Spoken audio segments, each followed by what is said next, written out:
So in redox titrations, we were seeing what is oxidation reduction. Okay, we had already covered what is redox reactions, what kind of electrode. So reference electrode, this is very important. There are many times the question has been asked.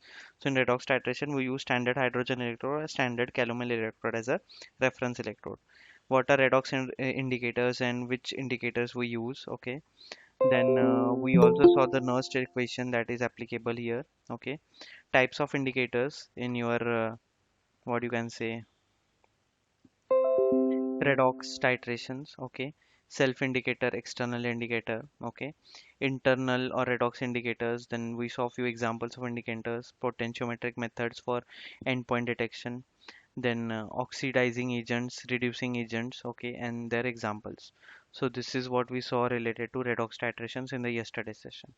In today's session we are going to cover iodimetry and iodometry. Okay, iodimetry and iodometry. Okay, so iodimetry and iodometry, what are they? We'll just check first. Iodine can be very conveniently accurately titrated with standard thiosulfate solution. There are two types of iodine titrations possible, that is iod and iodometry.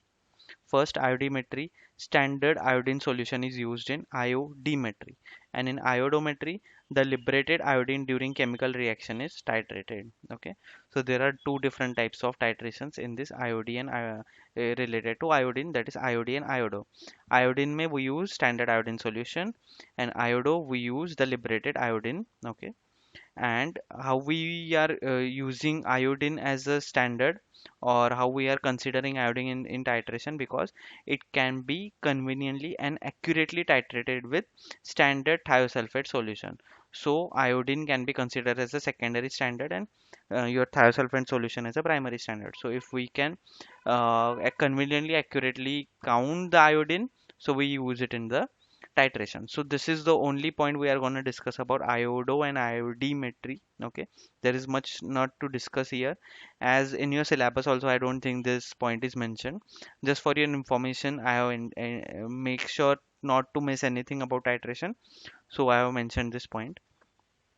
Moving ahead to next type of analysis, that is gravimetric analysis. Okay, so gravimetric analysis is again comes under your titrations only. Okay, in gravimetric analysis, usually what is done is we are like calculating the weight, or in different ways we are using this way. Okay, for knowing the concentration of unknown compounds. Okay, in gravimetric analysis, mostly used method, that is precipitation techniques. Okay, precipitation method is a process of weighing an element. Okay, precipitation method is a process of weighing an element in form of precipitates, which is separated by filtration from solution. Matlab, in gravimetric analysis, what we do, whatever precipitate we get, we filter it out and we weigh it. Okay, and by weighing the precipitate, we just go with our calculations. So factors affecting on precipitation method are: precipitates must be free from soluble impurities, precipitate must be insoluble in solution, precipitate must be readily separated from solution by filtration, and precipitates must be convertible into a pure compound by ignition or by simple evaporation. Examples of gravimetric analysis of a sulfates or halides is given here. So Na2SO4 and BaCl2 are reacted, and BaSO4 as a precipitate and NaCl are separated. NaCl, AgNO3, AgCl as a PPT, and NaNO3 is separated. So what is actually done in gravimetric analysis? We filter out the precipitate, we weigh the precipitate, and we do our calculations, whatever we have to do. What is our aim and objective of doing that? Okay. So that is done in your gravimetric analysis. The colloidal state. Now, why we are discussing the colloidal state in gravimetric analysis? Because the precipitate formation goes into various colloidal stages. Okay, and based on that, we are gonna perform this kind of analysis. Colloids are mixtures of solvents or suspended particles. Particles are too small to see but are larger than molecules. Due to their small size, they do not settle out of solution. There are several type of colloids. First, aerosol, gas, liquid or solid; fog and smoke; foam, liquid, gas, whipped cream; emulsion, liquid, liquid, that is milk; solution, liquid, solid, that is paint; solid, foam, solid and gas, marshmallow; solid emulsion, solid liquid butter, and solid solution, solid pearl. So these are your colloidal state example. Okay, but usually what we do is we only deal with mostly with the liquid and solid part. Okay, not with gases in gravimetric analysis. Again, this is again in a table form which we discussed here. Okay, so exactly about, again, gravimetric analysis is not a part, not a major part of your syllabus, but the only thing is in gravimetric analysis you should be aware about what technique is used. So precipitation technique, in which we are going to weigh the precipitate and do our analysis part. Okay, so this is about your gravimetric analysis. So here we come to an end with all the types of titrations. Okay, almost majorly we have completed all the titrations since last back to back few of the sessions. So main as per your GPAT syllabus were aqueous acid base titration, non-aqueous titration, precipitation titration, complexometric and redox titration. Along with that, IOD and iodometry and gravimetric analysis also covered. Okay, so almost everything about the titration part. So 25% of the syllabus of your pharmaceutical analysis, that is the titration part, is completed. Okay, so do anyone have any questions, queries still whatever now I have covered, or in the past sessions whatever we have covered? If no, then at least let me know it's no, either in the chat box or like unmute and say you don't have any query, so that I will start with the next point.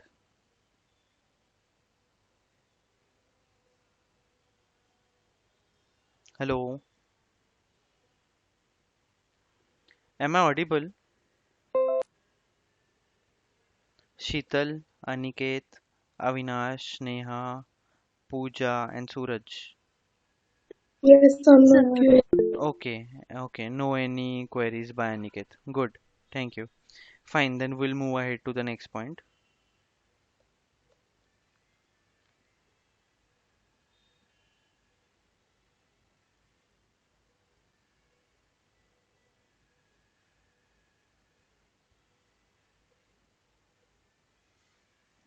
Let me know.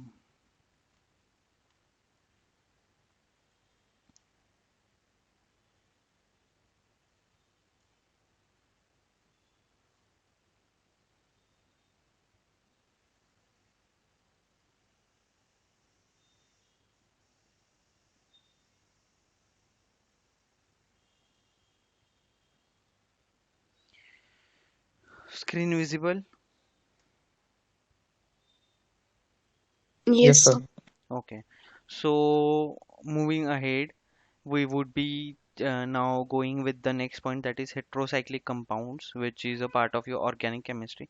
Is this part covered? Nomenclature of heterocyclic rings till now? Hello, hello, ये cover हो चुका है आपका कि नहीं अभी तक? No, sir. Yes? No, sir. No? Okay fine. So this is one of the important thing. Actually ऐसा कोई एग्जैक्ट क्वेश्चन नहीं आता जीपैट में, बट अगर आपको हेट्रोसाइक्लिक रिंग्स एंड कंपाउंड्स के बारे में पता है तो आप इस बेसिस पे बहुत सारे क्वेश्चंस के आंसर दे सकते हो. ओके, सो ये बहुत ही ज़्यादा इम्पॉर्टेंट है for other kind of questions. Okay, not exactly for this but for other kind of questions. So let's move ahead. In heterocyclic compounds, today we would be seeing heterocyclic compounds का nomenclature. Okay. Nomenclature of heterocyclic compounds is done by the Hans-Widman nomenclature method, common system and the replacement method. ये कुछ methods के नाम हैं जिससे हम heterocyclic compounds का nomenclature कर सकते हैं. हम जो standard way है उसकी उस way से ही हम क्या करेंगे, heterocyclic compounds का nomenclature करेंगे. Okay.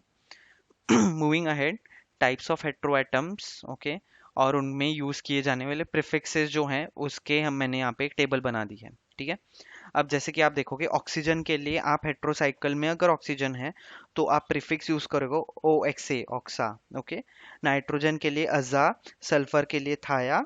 ओके, फॉस्फेट के लिए फॉस्फा एंड सेलिनियम के लिए सेलिना. ये क्या है, तो ये प्रीफिक्सेस हैं, आप इन हेट्रो एटम्स के लिए यूज करोगे. हेट्रोसाइकल्स मतलब क्या, जिसमें अलग अलग एटम्स हैं. ओके, रिंग में क्या है, अलग अलग मॉलिक्यूल्स हैं other than carbon. Okay, other than carbon जब आता है आपके रिंग में हम उसको हेट्रोसाइकिल बोलते हैं. Correct? Yes. Yes, okay. sir. हाँ, तो ये जो हेट्रो एटम्स हैं, oxygen, nitrogen, sulphur, phosphor, selenium, इसको इसके नोमेनक्लेचर में ये प्रीफिक्सेस लगने वाले हैं, इसलिए हमने यहाँ पे प्रीफिक्सेस की एक टेबल बनाई है। उसके बाद साइज ऑफ द रिंग हमें स्टडी करना पड़ेगा। जैसे यहाँ पे क्या है, n इक्वल्स टू 1 2 3 हो सकता है, तो यहाँ पे मिनिमम कितने इसकी रिंग बन सकती है, तो 3। ओके, 3 साइड्स वाली, यहाँ 3 एलिमेंट्स की रिंग बन सकती है, ठीक है। मिनिमम, अगर दो हैं तो रिंग नहीं बनेगी, एक स्ट्रेट बॉन्ड बनेगा, तो मिनिमम वी नीड 3। तो दैट इज लाइक 3 से स्टार्ट होगा and then n equals to 1 2 3, तो वो उस हिसाब से हम रिंग को, मतलब it is pentacyclic ring, tetracyclic ring, tricyclic ring, whatever it is, okay. And again we are also considering saturated, unsaturated, saturated with nitrogen, so nature of the ring is also considered in the nomenclature. So I'm just giving you a brief about this. We are heading towards nomenclature as well. अब क्या है कि अलग अलग ring की size के हिसाब से अलग अलग वर्ड रूट यूज किया जाता है इन द नोमेनक्लेचर, ओके। मतलब अगर आपकी तीन ट्राइसाइक्लिक रिंग है, ती, तीन एलिमेंट्स की रिंग है, तो उसका वर्ड रूट होगा आई आर, ओके। ये टेबल देखो आप जो राइट साइड में है। उसके बाद क्या है, चार वाली रिंग है, टेट्रासाइक्लिक रिंग, तो ई टी वर्ड रूट है। पेंटासाइक्लिक है तो ओ एल, हेक्सासाइक्लिक है तो आई एन, हेप्टासाइक्लिक है तो ई पी, ऑक्टा है तो ओ सी, नोना है तो ओ एन एंड डेका है तो ई सी। ये क्या है, वर्ड रूट्स हैं जो हमें नोमेनक्लेचर में यूज आने वाले हैं, okay. So moving ahead with the nomenclature part, okay. अब ये जो I R, E T, O L, I N, E P, O C, O N, E C, ये याद रखना बहुत मुश्किल है, इसलिए इसका क्या किया है, एक छोटा शॉर्ट फॉर्म बनाया है, that is iritol in epoch on eclairs, okay. ये आप देखो ये sentence, okay. Iritol in epoch on eclairs, ये क्या है, तो ये जो भी है ट्राई टेट्रा पेंटासाइक्लिक के लिए जो वर्ड रूट है, उसका शॉर्ट फॉर्म बनाया है, ओके। अब इसको याद कैसे रखोगे, a small pill erythritol kept in epoch box kept upon eclairs chocolate, मतलब क्या, एक आयरिटॉल की पिल है, ओके, वो हमने इपॉक्सी के बॉक्स में रखी है, ओके। और वो इपॉक्सी का बॉक्स जिसमें आयरिटॉल की पिल है, वो हमने किस पे रखी है, इक्लेयर्स पे रखी है, okay. Kept upon eclairs chocolate, तो ऐसा है, iritol in epoch on eclairs, iritol in epoch on eclairs, ठीक है। तो आयरिटॉल इन इपॉकॉन इक्लेयर्स में देखो अब क्या है, I R for 3, E T for 4, O L for 5, I N for 6, E P for 7, O C for 8, O N for 9 and E C for 10। सिर्फ जो लेयर्स है ना लास्ट का, उतना नहीं कंसिडर करना है, बाकी पूरी की पूरी जो सेंटेंस है, ओके, इसमें जो ये है ना लेयर्स का पार्ट, इतना इतना ही नहीं है, बाकी आयरिटॉल इन इपॉक ऑन ईसी जो है, इतना पार्ट पूरा का पूरा आपको इंपॉर्टेंट है। तो even in your theory exam, in your practical exam और whenever it is required, आप ये सेंटेंस लिख दिया करो अगर आपके पास हेट्रोसाइकल्स हैं उनके साथ अगर आपको डील करना है तो, okay. Iritol in epoch on eclairs, okay. And then 3 4 5 6 7 8 9 10 sequence से ही है, दो दो दो दो अल्फाबेट ले लो, वो सब सिक्वेंस हैं, तो वही उनके वर्ड रूट्स हैं, okay. So this is again a trick here applied. अब हम क्या करते हैं, आगे चलते हैं with saturated, unsaturated ring and saturated with nitrogen, okay. So what are the words we would be using if the ring is saturated, if the ring is unsaturated, and if this ring is saturated having nitrogen in it, okay. So size of the ring is 3, word root is IR, but if the ring is saturated, saturated मतलब कोई भी double bond नहीं है, तो हम जो word use करेंगे वो है इरेन, ओके। और अगर उसमें तीन रिंग में वो अनसैचुरेटेड है तो आई एन ई यूज होगा, ओके, दैट इज इराइन। मतलब इस आई आर को ए एन ई ज्वाइन हो रहा है, ओके, और इस आई आर को आई एन ई ज्वाइन हो रहा है, क्लियर। अब इस सैचुरेटेड में सब में ए एन ई ज्वाइन होता है, मतलब देखो ये जो वर्ड रूट है, अगर इन वर्ड रूट वाली रिंग्स में कोई भी डबल बॉन्ड नहीं है तो हम उसमें क्या ज्वाइन करेंगे, ए एन ई, मतलब I R A N E, T A N E, O L A N E, I N A N E, P A N E, O C A N E, O N A N E, यानी E C A N ई। ये क्या है, for saturated, तो हमारा exact एक saturated के लिए जो वर्ड आ रहा है वो है ए एन ई। अनसैचुरेटेड के लिए अलग अलग हैं, जैसे कि 3 के लिए, 7 8 9 और 10 के लिए आई एन ई है, ओके। 4 5 6 के लिए सिर्फ ई है, ओके। मतलब E T E, E T I N E नहीं होगा, ओ एल आई एन ई नहीं होगा, आई एन ई नहीं होगा, ठीक है। 4 5 6 के लिए यहाँ पे एक्सेप्शन है, E T E O L E and I N E, इतना ही है। ओके, बाकी सब के लिए I N E I N E I N E I N E I N E use होता है। Unsaturated ring, unsaturated containing nitrogen है तो I D I N E add होता है, मतलब I R I D I N E, that is iridine, I D I N E, E T I D N E etidine, and O L I D I N E olidine. Okay, ये just मैं आपको नाम बता रहा हूँ, जब हम exact एक नोमेनक्लेचर करेंगे तो आपको और आइडिया आ जाएगा। I am just trying to convey कि किस वर्ड रूट में हम सैचुरेटेड हो तो क्या यूज करेंगे, अनसैचुरेटेड एंड सैचुरेटेड हो तो। उसके साथ हमने अभी तक क्या देखा है, हेट्रोएटम और उसके प्रीफिक्सेस देखे हैं। अब हम जाते हैं रिंग्स के पास, एग्जाम्पल। तो अब आप देखो, हमारे पास ये एक रिंग है, ओके, फर्स्ट वाली, जिसमें ये एक हेट्रोसाइक्लिक रिंग है, ट्राईसाइक्लिक, ओके, जिसमें ऑक्सीजन एक हेट्रोएटम है। अब हमें इसका नोमेनक्लेचर करना है। तो नोमेनक्लेचर कैसे स्टार्ट होता है, पहले आप हेट्रोएटम का नाम लिखते हो एज अ प्रीफिक्स, एंड उसके बाद आप क्या करते हो, इस रिंग को डिस्क्राइब करते हो, ठीक है। जैसे ऑक्सीजन के लिए हमने देखा है प्रीफिक्स जो है यहाँ पे, अगर आप देखोगे ऑक्सीजन के लिए प्रीफिक्स है ऑक्सा, तो हमने क्या किया यहाँ पे ऑक्सा लाया, ऑक्सा। ओके, नेक्स्ट नेक्स्ट हमारे पास ये ट्राईसाइक्लिक रिंग है, ओके, और ये पूरी तरीके से क्या है, सेचुरेटेड है, कोई भी डबल बॉन्ड नहीं है। तो 3 रिंग वाली है, सेचुरेटेड है, तो क्या वर्ड यूज करेंगे, आई आर ए एन ई, इरेन। तो यहाँ पे आएगा ऑक्सा इरेन, ऑक्सारेन। इसको कंबाइन कर लो, आपका इसका नाम आएगा ऑक्सारेन। ओके, इस रिंग का नाम है ऑक्सारेन। सिमिलरली एक रिंग है जिसमें सल्फर है, ओके, सल्फर का प्रीफिक्स है thia, again it is tricyclic saturated ring, so irane आएगा थायारेन, इसका नाम, रिंग का नाम। ओके, यहाँ पे है nitrogen with saturated, okay, tri nitrogen with saturated, word आ रहा है इरिडीन। ओके, तो अजा नाइट्रोजन के लिए प्रीफिक्स है, यहाँ पे देखो आप, नाइट्रोजन के लिए क्या प्रीफिक्स है इस टेबल में, नाइट्रोजन के लिए प्रीफिक्स है अजा, तो हमने क्या किया, यहाँ पे अजा लिया, ओके, इरिडीन, अजारिडीन, तो इस रिंग को हम बोलेंगे aziridine. Clear? Yes, sir. Okay, moving ahead, 4 membered rings, जहाँ पे क्या है, अब यहाँ पे ऑक्सीजन है और ये 4 मेंबर्ड है और ये सैचुरेटेड है। ओके, ऑक्सीजन 4 मेंबर सैचुरेटेड के लिए वर्ड है E T A N E, etane. Okay, तो ऑक्सा इटेन, ऑक्साटेन, ये हो गया इसका नाम। थाया इटेन, थायाटेन। अजा इटिडीन, क्यों इटिडीन, क्योंकि नाइट्रोजन है वो जो सैचुरेटेड है, तो हम इटेन लेंगे क्या, नहीं, हम यहाँ पे क्या लेंगे, इटिडीन। ओके, तो यहाँ पे आ गया अजाइटिडीन, अजाटिडीन। ओके, तो अजा का ए हम यहाँ पे कट कर रहे हैं और A Z E T I D I N E, यहाँ पे थाया का ए कट कर रहे हैं और ये ज्वाइन कर रहे हैं। ऑक्सा का ए कट हो रहा है और O X E T N E. Okay, तो जो आपके प्रीफिक्स है उसका लास्ट ए जो है वो कट कर रहे हैं और हम एक वर्ड बना रहे हैं। ओके, अब देखो जीपैट में तो ऐसा नहीं है कि आपको पूरा नाम लिखना है, आपको 4 ऑप्शन होंगे, तो spelling doesn't matter, but at least you can identify कि थाया इटीन कौन सी होगी, तो ये होगी। एक तो थाया है इसमें सल्फर, और ई टी ए एन ई ये क्या है कि 4 है और सैचुरेटेड रिंग है। Moving ahead with 5 member rings, 4 member समझ में आ गया। Yes, sir.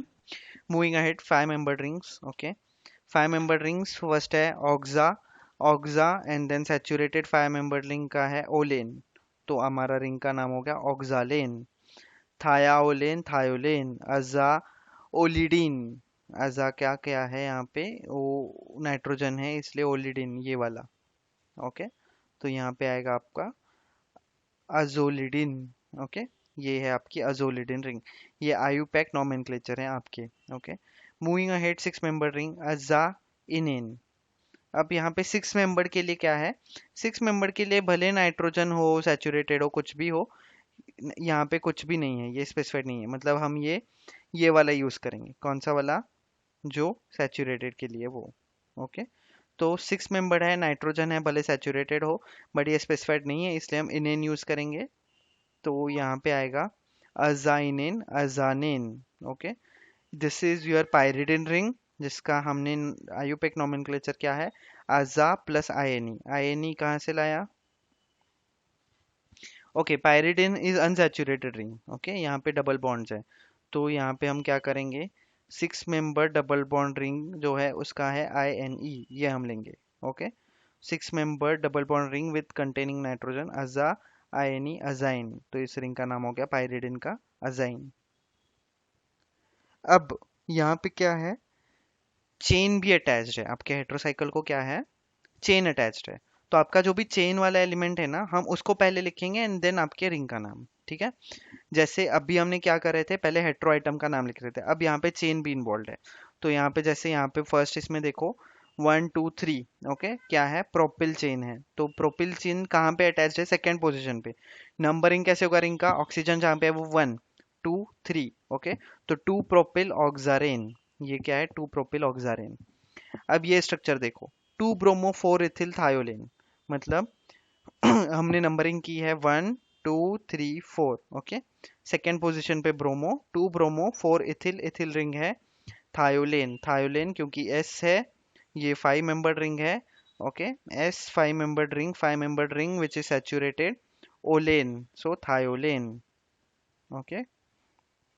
नेक्स्ट यहाँ पे क्या है, 2 ब्रोमो 3 इथिल अजारिडीन, मतलब सेकेंड पोजीशन पे ब्रोमो है, थर्ड पोजीशन पे इथिल है, और ये कौन सी रिंग है, अजा नाइट्रोजन है, और nitrogen with unsaturation with saturated है, इसलिए अजारिडीन। Okay, clear.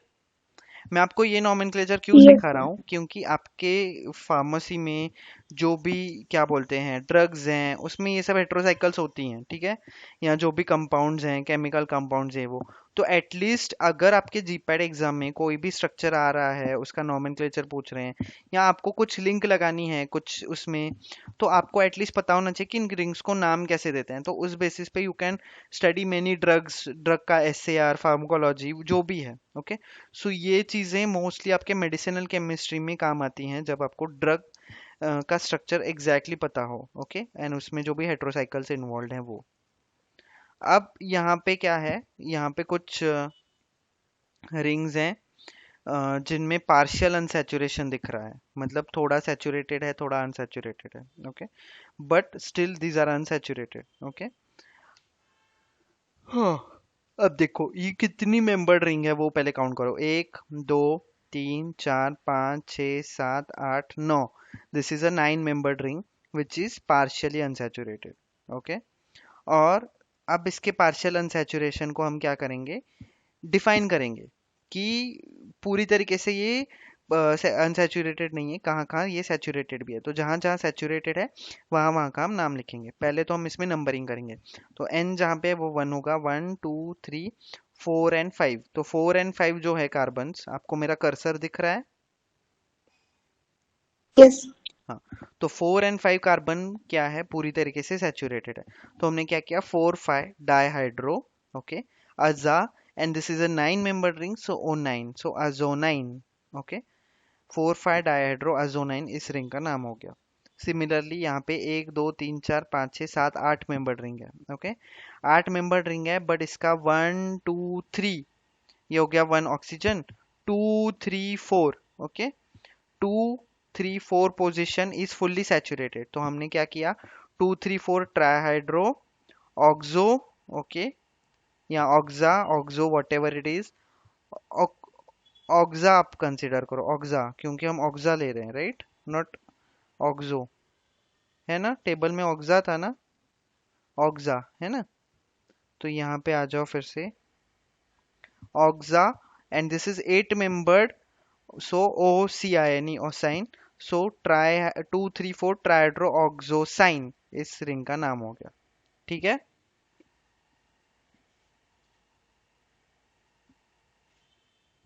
अब यहाँ पे क्या है, अगर आपके रिंग में मोर देन 1 हेट्रोएटम है, मतलब क्या, कि एक से ज्यादा हेट्रोएटम है, जैसे यहाँ पे 3 नाइट्रोजन है, तो इसमें हमने क्या किया है, हर एक नाइट्रोजन को सिर्फ नंबर दिया है, 1 3 5 ट्राई अजाइन, मतलब 3 अजाइन है यहाँ पे, AZ, और INE क्योंकि क्या है, ये 6 मेंबर्ड रिंग है इसलिए।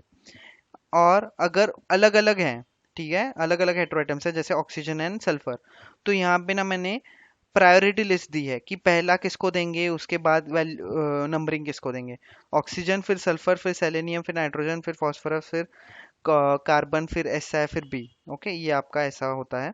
तो पहले हम देंगे ऑक्सीजन को नंबरिंग। तो पहले तो यहाँ पे और एक ये चेन भी है, तो 5 पोजीशन पे इथिल।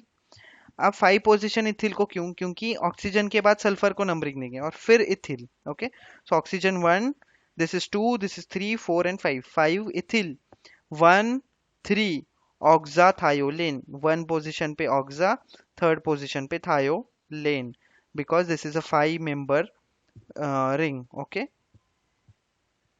क्लियर। 5 मेंबर रिंग का देखो आप यहाँ पे suffix OLANE, saturated olane, so olane, oxathiolane. Clear. Yes, sir. इसका देखो क्या है, यहाँ पे 2 नाइट्रोजन एक ऑक्सीजन है। हमने यहाँ पे ऑक्सीजन को पहले प्रायोरिटी देंगे फिर नाइट्रोजन को, ठीक है। तो अब नंबरिंग करेंगे, ऑक्सीजन से स्टार्ट करेंगे 1, फिर दूसरी नंबरिंग देंगे हम नाइट्रोजन को 2, फिर क्लोरीन को देंगे 3, फिर इसको देंगे 4 और इसको देंगे 5। ओके, अब आएगा 3 क्लोरो। Okay, 3 chloro. अब 3 क्लोरो पहले क्यों लिखा, क्योंकि अल्फाबेटिकली Cl, क्लोरीन C पहले आता है इसलिए। सो 3 क्लोरो 5 मिथिल, क्योंकि अल्फाबेटिकली क्या आता है, C के बाद M आता है। तो 3 क्लोरो 5 मिथिल 1 2 4 ऑक्सा डाइओजो अजोल। ओके, ऑक्सा डाई क्योंकि 2 है नाइट्रोजन, ऑक्सा डाई AZOLE, 1 2 3 4 5 मेंबर्ड है, अनसेचुरेटेड है, इसलिए ऑक्सा डाई अजोल रिंग है ये। ठीक है, clear. Yes, sir. Okay, then will move ahead.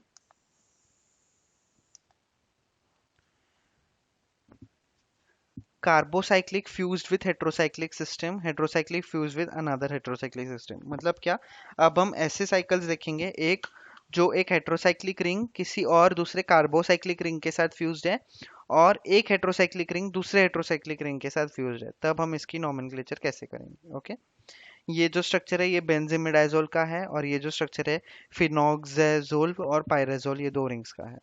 तो इनका नॉमेनक्लेचर कैसे होता है वो हम देखेंगे। ठीक है, या जस्ट अ मिनट। यहाँ पे क्या है, पहले तो मैं आपको बताऊंगा कि नॉमेनक्लेचर में क्या क्या कंसीडरेशंस करेंगे हम जब हमारे पास 2 फ्यूज्ड रिंग्स हैं। ओके, पहले हम करेंगे रिंग को सेपरेट और बताएंगे कि कौन सी मेजर रिंग है कौन सी माइनर। तो हमेशा जो रिंग जिसमें हेट्रोसाइकल्स हैं, हेट्रोसाइक्लिक हेट्रो एटम्स हैं, ओके, या जो रिंग जो हेट्रोसाइक्लिक है उसको हम कंसीडर करेंगे एज अ मेजर रिंग, और जो रिंग जिसमें कोई हेट्रोसाइक्लिक एटम नहीं है उसको हम बोलेंगे माइनर रिंग। ठीक है, तो ये हो गया मेजर एंड माइनर क्लासिफिकेशन। उसके बाद हम मेजर रिंग को क्या करेंगे, मेजर रिंग में नंबरिंग देंगे, या मेजर रिंग से नंबरिंग स्टार्ट करेंगे। तो यहाँ पे देखो 1 2 3 4 5 6 7 ऐसे नंबरिंग हमने दिया है, ब्लू नंबरिंग देखो। ओके, उसके बाद हम बॉन्ड्स को अल्फाबेट्स अलाउड करेंगे, जैसे 1 टू 2 के बीच में जो बॉन्ड है उसको ए, फिर B C D E. Okay, ऐसे ही, और माइनर रिंग में कुछ भी हमने अल्फाबेट्स नहीं दिए, सिर्फ मेजर रिंग में हमने अल्फाबेट्स दिए हैं।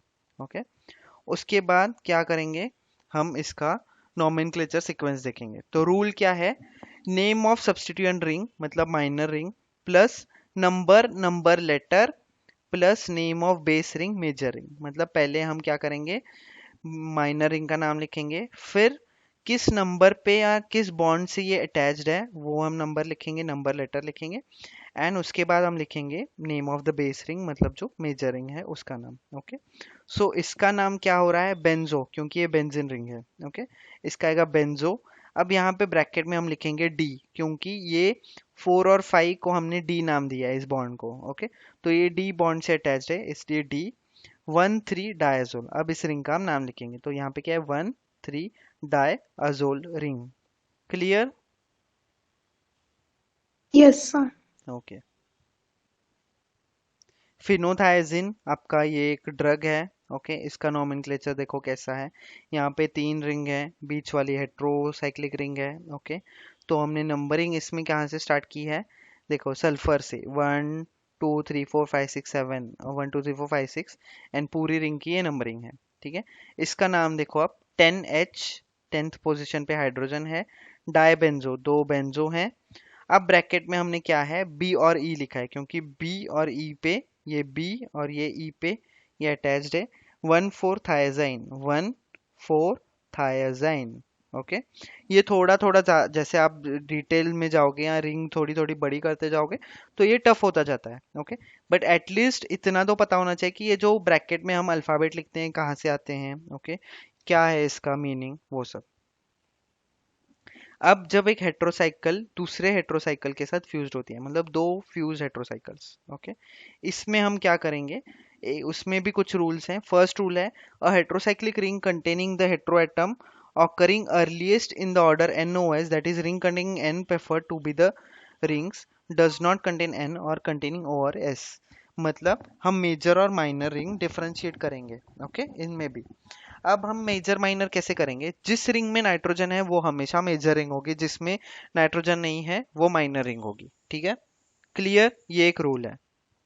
तो अब यहाँ पे हमारे पास दो रिंग्स हैं, एन और ओ वाली, तो एन वाली रिंग हो जाएगी मेजर, ओ वाली हो जाएगी minor. Next, a heterocyclic ring containing heteroatom occurring earliest in the order. Okay, तो हमारे क्या, ये तो रूल है ही, मेजर माइनर कर दिया। अब मेजर माइनर दोनों रिंग्स को हमने क्या किया, नंबरिंग दे दी, 1 2 3 4 5, 1 2 3 4 5।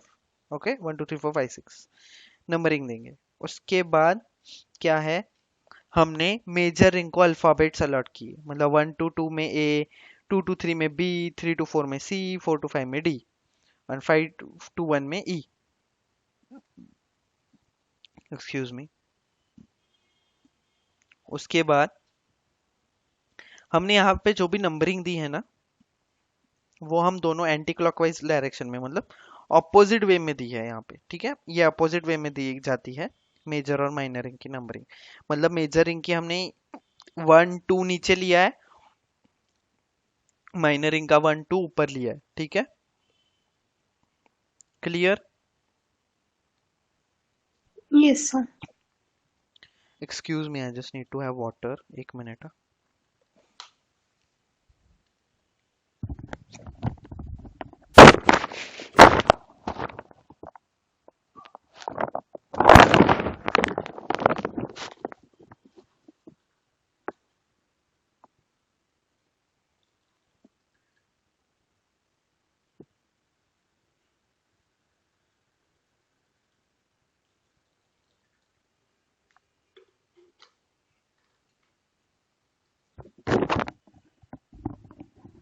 हेलो,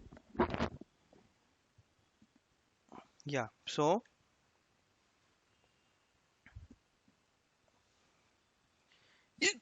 ओ एक्सक्यूज मी, हमने नंबरिंग दिया इसमें। इसके बाद हम इसका नॉमेनक्लेचर करते हैं। ठीक है, तो यहाँ पे ऐसा है, मेजर और माइनर रिंग है हमारे पास। पहले हम माइनर रिंग का नाम लिखेंगे, दैट इज पायरेनो। 2 3 क्या है, 2 3 हम माइनर रिंग का बॉन्ड लिखेंगे, 2 3। फिर सी लिखेंगे मेजर रिंग का, and pyrrole. So pyrano 2 3 C pyrrole, ऐसे रिंग का नाम लिखेंगे हम, which is a two heterocyclic fuse rings. Clear. ये थोड़ा और ज़्यादा कॉम्प्लिकेटेड है, जीपैट, जीपैट में हेट्रोसाइक्लिक नोमेनक्लेचर नहीं आता। जस्ट आप बहुत सादा ड्रग्स वग्स पढ़ते हो, मेडिसिनल केमिस्ट्री इसमें उसमें, तो आपको ये हेल्पफुल आएगा, इसलिए मैंने ये पॉइंट कवर किया। क्लियर।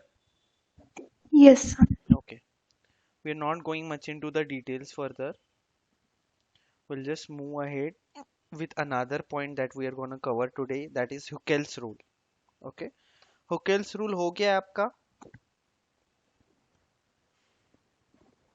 No sir. ओके, ये बहुत इंपॉर्टेंट है, इस पे जीपैट में क्वेश्चन आता है। Extremely sorry, I am just getting hiccups, I don't know why. So Huckel's rule, aromatic, anti aromatic and non aromatic compounds, ऐसा है। मतलब क्या कि हुकेल्स रूल हम क्यों यूज करते हैं, to determine that compound is either aromatic, anti aromatic और नॉन एरोमेटिक। ओके, और जीपैट में बहुत बार ये क्वेश्चन आ चुका है कि ये स्ट्रक्चर एरोमेटिक है कि नॉन एरोमेटिक है कि एंटी एरोमेटिक है। तो बहुत इंपॉर्टेंट पॉइंट है, ध्यान से समझना। एरोमेटिक कंपाउंड्स, हुकेल्स रूल हम यूज करते हैं यहाँ पे। हुकेल रूल क्या बोलता है, कंपाउंड मस्ट बी साइक्लिक। अगर आपका आप बोल रहे हो कि एरोमेटिक कंपाउंड है तो उसमें क्या क्या रिक्वायरमेंट है, आपका कंपाउंड साइक्लिक होना चाहिए, कॉन्जुगेटेड होना चाहिए, that is delocalise electrons, sigma pi lone pair positive charge, planar 2d carbons must be sp2 hybridised, 4n plus 2 pi electrons होने चाहिए, एंड उसके बाद क्या है यहाँ पे,